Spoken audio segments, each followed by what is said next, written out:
What's going on, pro wrestling fans across the globe? My name is Ramos Jr. Welcome back to the J Area, and of course, it's a place where we talk about pro wrestling. It's a pro wrestling channel by a pro wrestling fan for other pro wrestling fans. And I want to give a quick shout out to Colin, who suggested the topic of today's video. Everyone, of course, has heard of these three letters: ECW, Extreme Championship Wrestling, a pioneer, a revolutionary part of the business that helps solidify a lot of talent, as well as a movement that is still felt till this very day. And I figured it'd be a great opportunity to talk about Extreme Championship Wrestling because we are approaching the 20th anniversary of the classic reunion show, the big one-night stand event that took place in June of 2005. I know it's a little bit down the ways, but being that it's a topical subject here that Colin wanted to talk about in one of the videos, what better way than to go ahead and do so in today's video. I realize there's a big portion of the WWE fans or pro wrestling fans in general who weren't familiar with Extreme Championship Wrestling at its height of its powers. I mean, for example, at full disclosure here, when I was born in 1998, so I didn't get to see a lot of the classic matches and storylines from ECW until I got to like the network or to the DVDs or seeing everything in the archives after the fact. My first experience with ECW were those one-night stand pay-per-views that led to the revival of WWECW, and we'll get to those in a moment. But in order to understand the importance and significance of ECW, we have to recognize what made ECW so special. During a time in the 90s when the WWE and WCW were at each other's throats for being the top promotion in North America, ECW kind of went under the radar, was the underground promotion that not only promoted those stars that weren't being utilized in either promotions, but as well as introducing real, grounded storylines that would help influence the business. I mean, the Attitude Era, very heavily influenced by what ECW had been presenting on its television show. And then you look at WCW, many of the stars from like the Cruiserweight division came from ECW. Individuals like Rey Mysterio, like Psychosis, Eddie Guerrero, Dean Malenko, all got their start in ECW before finally moving over to WCW. During a time when music was very much at the height of grunge, bands like Nirvana and Pearl Jam were at the height of their powers, and they were really an influencing factor into the culture of society. ECW really felt like that renegade promotion that was counterculture. It felt different. It felt like something that we shouldn't be watching, because a lot of times what WCW and WWE were presenting was seen as the mainstream, and ECW knew how to capture the audience's attention and present them with alternative content.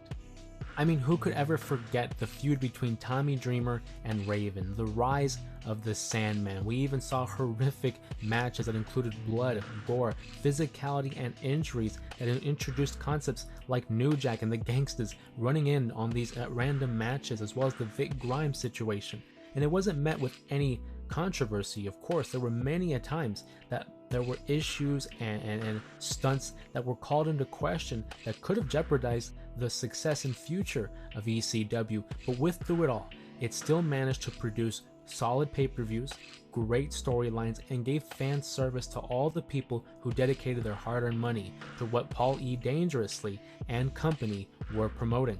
Of course, it wasn't meant for the long run. ECW was having a lot of financial issues because, of course, given the content that they were producing, it was difficult for a lot of sponsorships. It was difficult for the mainstream media to get on board with Extreme Championship Wrestling. When they would show ECW Hardcore TV, it was very late at night, and people wouldn't have that kind of access to the program, or maybe weren't even watching it at that point. It was kind of hard to digest for the average viewer. These were hardcore fans that were dedicated to the promotion itself, and you can only grow so much from there. When you establish an audience, a group of people with like-minded interests, that's all well and dandy, that's great. But unfortunately, when you want to grow, it is difficult with that type of a product. Not only was it difficult financially for the ECW to survive, but many of their talent would end up leaving for WCW and the WWE. Individuals like Sandman became Hack in WCW. Taz would jump over to the WWE alongside the Dudley Boys, and slowly but surely the roster began to diminish into a different product. It wasn't the same ECW that many people had grew to love. So over time, of course, it made sense that they were going to go out of business. They were bought and they went into bankruptcy before finally being absorbed by the WWE and leading to the Alliance storyline, which is already a questionable storyline in terms of its execution and could be a topic for a future video. But even without ECW, the fans clamored for something similar, an alternative, something different than what the WWE had been presenting. Hardcore wrestling was always a thing. I want to make sure it wasn't something they invented, but it's something that they had popularized and revolutionized in the business. Whenever something happens that is extreme, ECW chants can be heard around the world, and specifically in the arena. People remember those spots. People remember those storylines that took place in Philadelphia and in New York, where ECW ran its popular shows. So in 2005, when the idea came up of a possible reunion show, everyone started building up more anticipation. They knew what that eventually would mean. In June of 2005, the WWE would present its reunion show for ECW titled ECW One Night Stand, where we saw an alumni of ECW wrestlers come together and have matches for the ECW crowd at the Hammerstein Ballroom. We had matches that include Mike Awesome versus Tanaka. We also had Eddie Guerrero versus Chris Benoit. Rey Mysterio had a matchup against Psychosis, and of course the main event that saw the Dudley Boys versus Sandman and Tommy Dreamer. It was like the ultimate love letter to ECW, and it was a perfect way to have a send-off for many of those individuals that were associated with that renegade promotion. This, along with the successful documentary The Rise and Fall of ECW, developed more intrigue by fans who weren't familiar with the content of ECW. They even doubled down and had a second reunion show in 2006, but rather than keeping it in ECW's house and have a lot of their alumni, it opened up to kind of a WWE versus ECW pay-per-view. We saw Sabu versus Rey Mysterio for the World Championship. Edge and Mick Foley had teamed up with Lita versus the team of Tommy Dreamer, Terry Funk, and Beulah McGillicuddy. That matchup in itself was unique. It was a contrasting styles of what the WWE saw in their stars versus ECW. And of course, the huge main event that pretty much everyone remembers for this show, John Cena versus Rob Van Dam for the WWE title. This was the first hint of WWE re-establishing ECW as a brand. They would go so far as to introduce a third show, ECW, that would air on Sci-Fi. And from the get-go, it was a questionable call. I mean, you saw what they were going to be presenting. A lot of times, you had some of the previous stars of ECW appear, but then there were those moments where you saw people like the Zombie, who had shown up in the early days of ECW. I can remember watching this because I was already a fan by then. I had never seen the original run of ECW back in the 90s, but I remember watching the 2006 version and immediately recognizing that this seems kind of different. It doesn't seem like the ECW that everyone has been hyping up all these years. And over the course of time, we had guys like RVD, Sabu, and the legends that would come and go for ECW.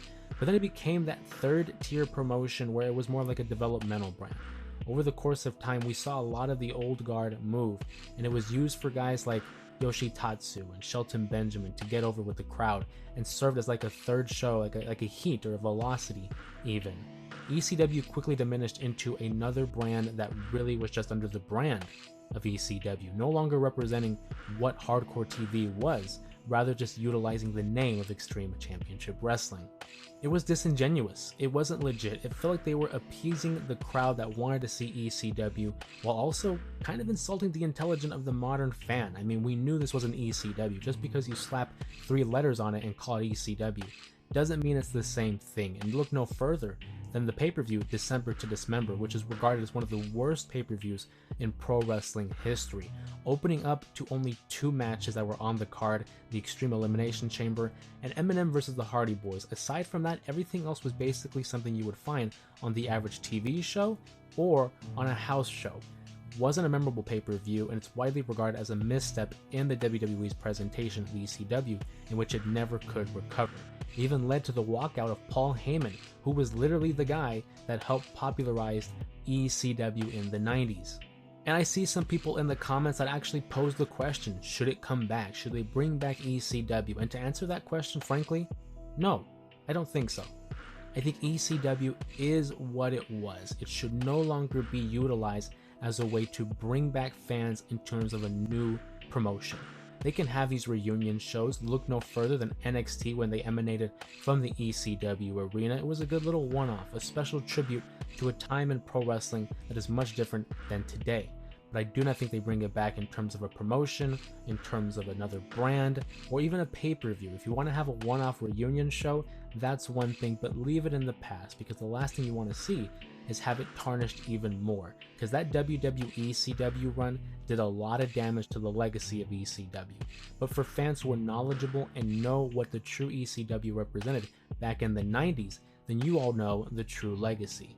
As I mentioned, it was a renegade promotion. It was revolutionary in presenting new ideas and new stars to pro wrestling. Who would have thought what the world would have been like without Paul Heyman, without the Dudley Boys, without Tommy Dreamer, without Rob Van Dam? So many names that came and went out of ECW into the main promotions. Another name that I could think of off the top of my head, Stone Cold Steve Austin.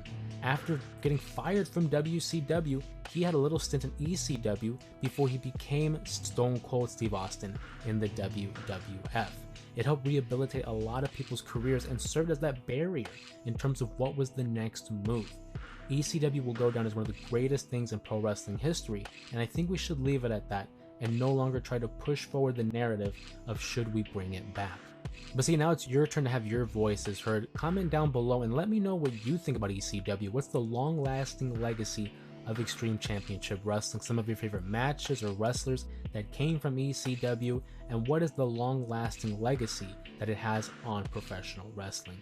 If you enjoyed this short video, please make sure to give it a thumbs up. As I mentioned, comment down below your thoughts and opinions, and subscribe to the channel if you like this content and you want to continue to talk about pro wrestling with me and the other members of the J Area.